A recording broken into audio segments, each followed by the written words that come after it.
Assalamualaikum warahmatullahi wabarakatuh dan selamat sejahtera. Hai murid-murid, nama Cikgu Nur Azizah binti Asmuni. Hari ini kita akan belajar Bahasa Melayu tingkatan 3.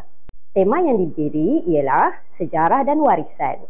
Kemahiran seni bahasa kita fokuskan kepada pantun. Tajuk yang dipilih ialah Makanan Tradisional. Baiklah murid-murid, kita lihat dahulu standard kandungan.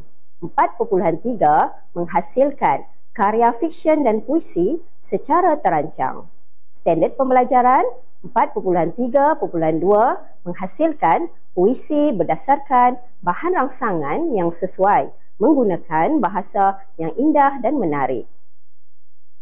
Seterusnya, objektif pembelajaran. Pada akhir pelajaran, murid dapat menghasilkan sekurang-kurangnya 2 rangka pantun berkenaan makanan tradisional dengan menggunakan bahasa yang indah dan menarik.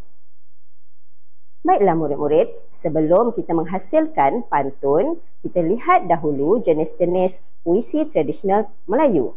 Kerana pantun adalah salah satu puisi tradisional Melayu.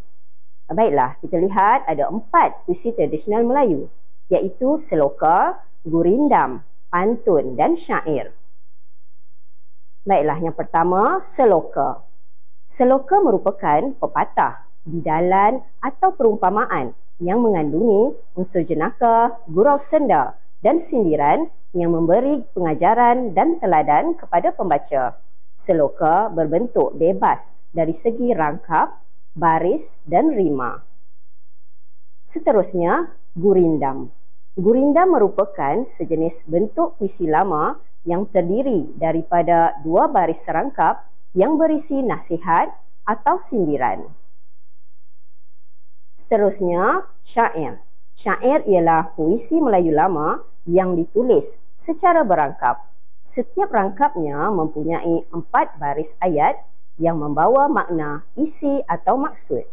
Syair dibacakan secara berlagu. Baiklah, pantun.